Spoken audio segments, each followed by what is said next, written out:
There is a moment every founder faces, alone, usually at night, when the business is bleeding money, the team is looking at you for answers you don't have, and every voice in your head is screaming that you made a mistake building this thing in the first place. What separates the founders who become legends from the ones who quietly disappear isn't talent. It isn't luck. It isn't even the idea. It's what they do in that exact moment. And that is exactly what this video is about.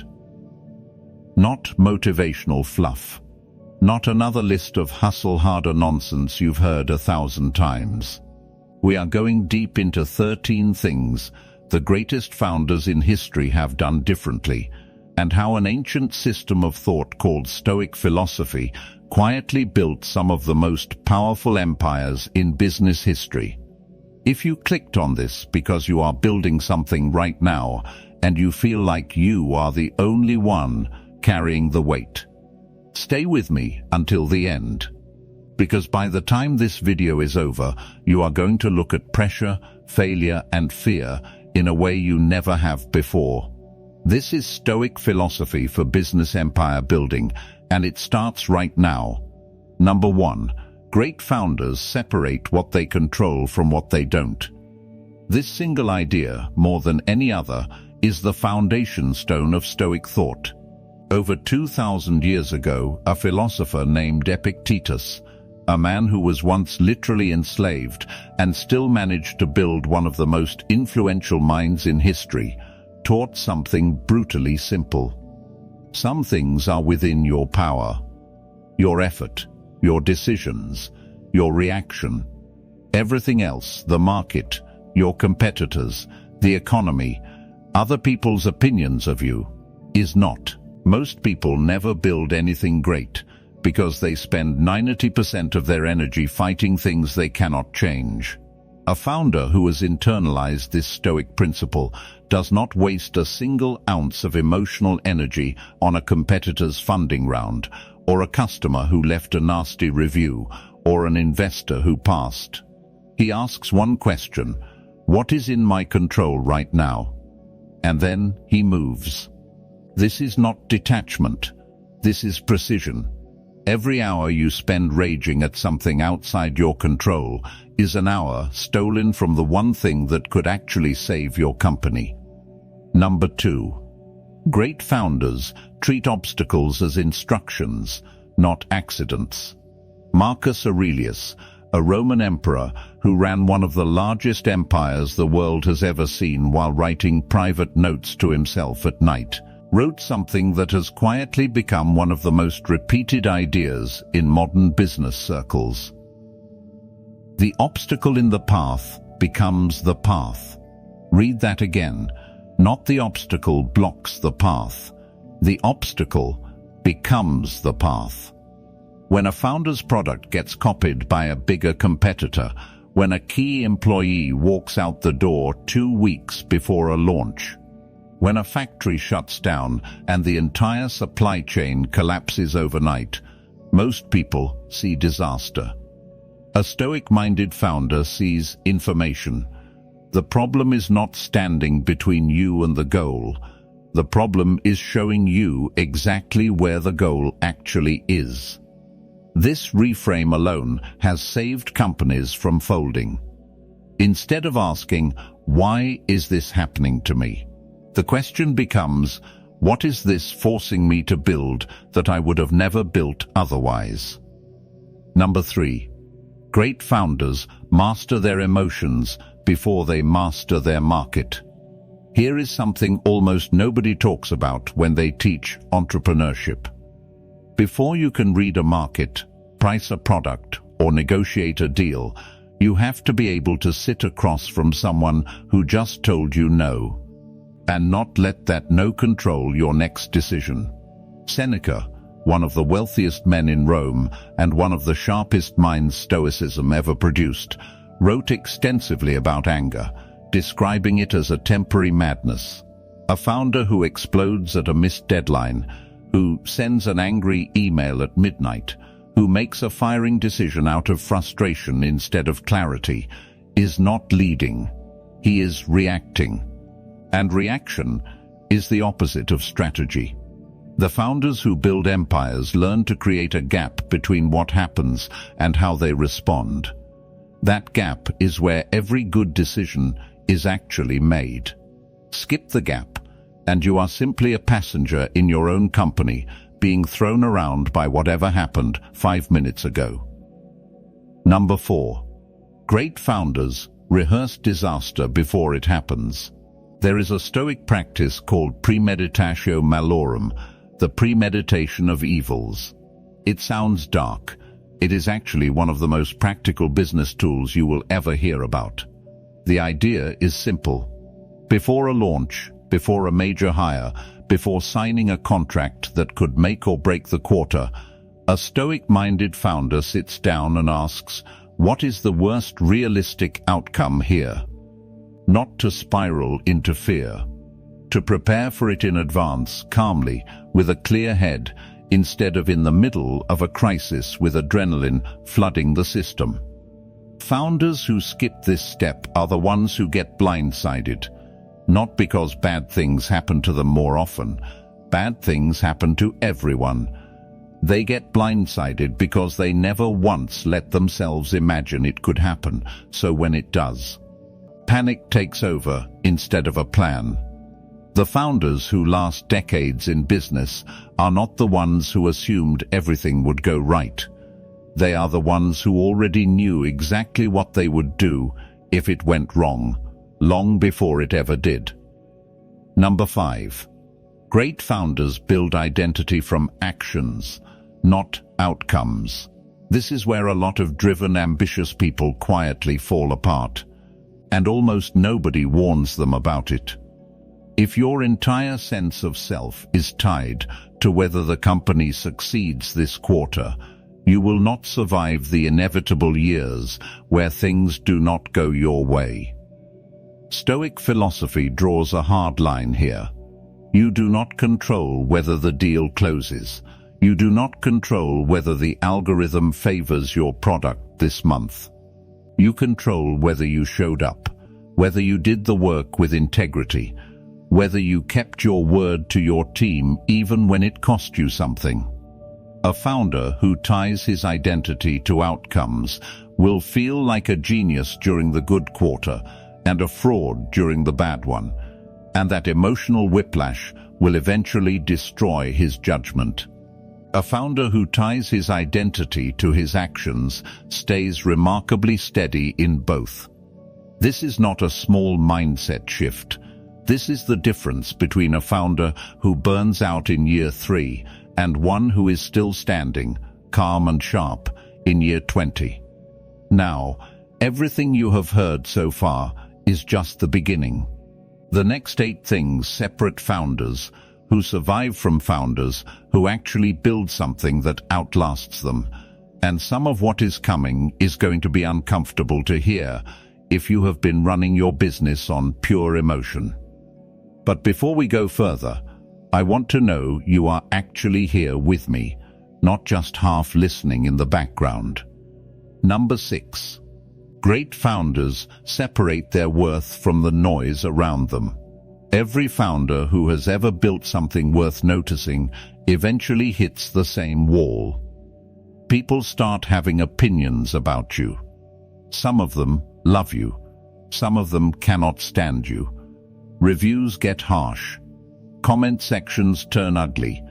A competitor starts a rumor that isn't even true, and it spreads faster than anything you ever said about yourself. Stoic philosophy has a blunt answer to this, and it comes straight from Epictetus again. He said that it is not the things themselves that disturb people, but their judgments about those things. A cruel comment on your product launch has no power on its own. It is just noise, a string of words from a stranger who does not know your late nights, your risk, your sacrifice. The power it has over you comes entirely from the meaning you assign to it. Founders who never learn this spend years chasing approval instead of building. They tweak their product to please critics who were never going to buy it anyway. They lose sleep over a single one-star review while ignoring 100 customers who are quietly thriving because of what they built. The founders who last learn to filter noise from signal ruthlessly and refuse to let a stranger's opinion rent space in their head. This does not mean ignoring real feedback. It means knowing the difference between someone giving you useful information and someone simply venting. One deserves your attention. The other deserves absolutely nothing. Number 7. Great founders train for hardship instead of hoping to avoid it. There is an old Stoic practice that sounds almost strange in a modern context. Some Stoics would deliberately live for a short period as if they had nothing.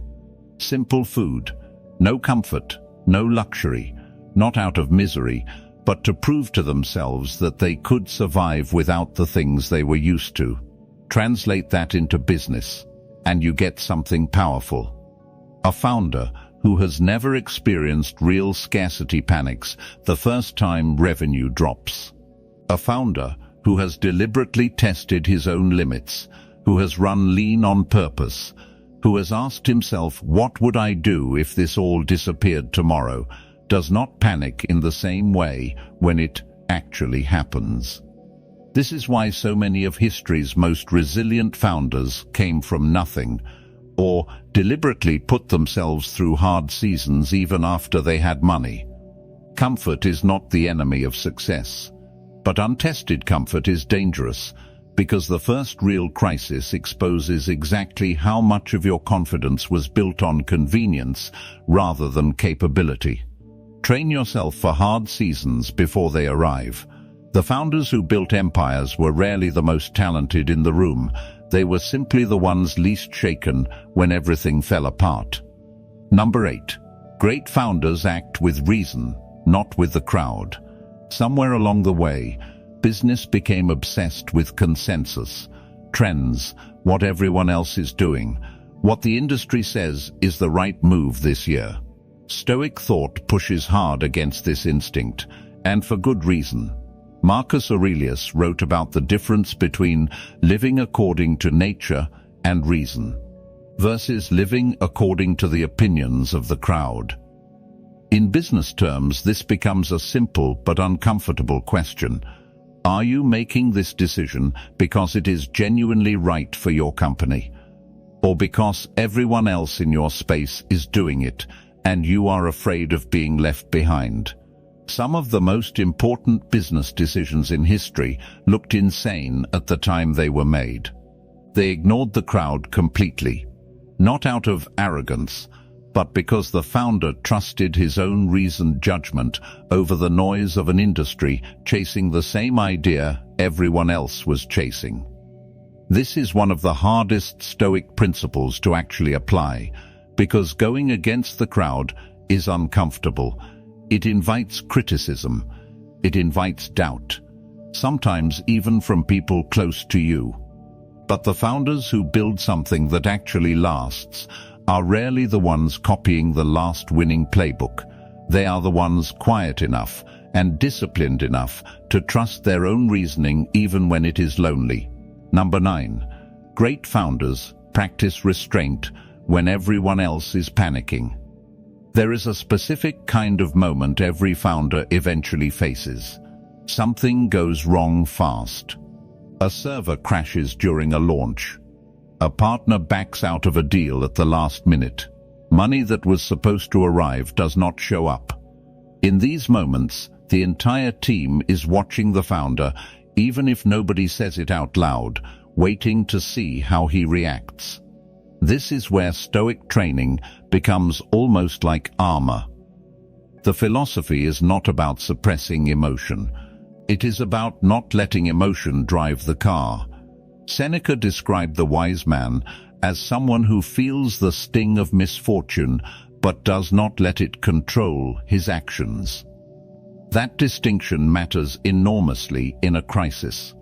A founder who screams, who spirals publicly, who makes rushed decisions out of fear, spreads that fear through the entire company like a virus. A founder who feels the same fear internally, acknowledges it, and still responds with calm, deliberate action, becomes the stabilizing force that holds everyone else together. This is one of the quiet secrets behind Stoic philosophy business empire building. It was never really about avoiding hard emotions. It was about becoming the kind of person those emotions could not knock off course. Teams do not follow founders because those founders never feel fear. They follow founders who feel it and act with clarity anyway.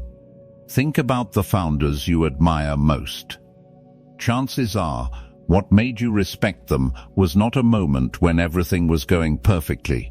It was a moment when everything was falling apart, and they stayed steady while people around them lost their minds.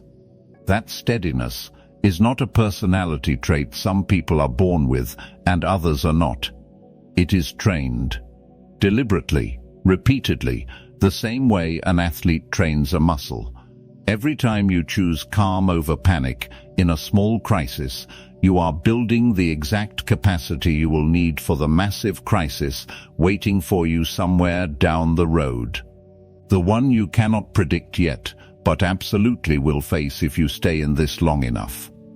We are just past the halfway point now, and what comes next is where this really gets uncomfortable, because the final stretch of this list is not about mindset tricks anymore. It is about the deeper, harder truths, about legacy, mortality, and what it actually means to build something that outlives you. Number 10. Great founders remember they are building something bigger than their own comfort. The Stoics had a phrase for this. They called it living for the common good. The idea that a person of reason does not exist purely for himself. He exists as part of something larger, a community, a family, a chain of people who come after him. Most founders start a company because they want something for themselves: freedom, money, proof that they can do it. There is nothing wrong with that. But somewhere along the way, the ones who build real empires shift. The mission stops being about them and starts being about the people depending on them. The employee whose mortgage depends on payroll clearing this month. The customer whose problem your product actually solved. The team that believed in a founder before there was any real reason to. This shift changes how a person makes decisions. A founder chasing personal comfort cuts corners when things get hard. A founder who has internalized that other people are now standing on the thing he built pushes through exhaustion he never thought he had. Because quitting no longer only affects him. This is not about martyrdom. It is not about sacrificing yourself endlessly for a company. It is about recognizing that once you build something real, it stops being only yours. And that responsibility becomes one of the strongest reasons to keep going on the days you have nothing left to give yourself. Number 11. Great founders accept that reputation is not fully theirs to control. Here is something that catches ambitious people off guard almost every time. You can act with total integrity, tell the truth in every deal, treat every employee fairly, and someone will still misunderstand you, twist your story, or spread something about you that simply is not true. Marcus Aurelius wrestled with this constantly while ruling an empire, and his answer was consistent. Do the right thing. Let people think whatever they are going to think. Your job is not to manage every person's opinion of you.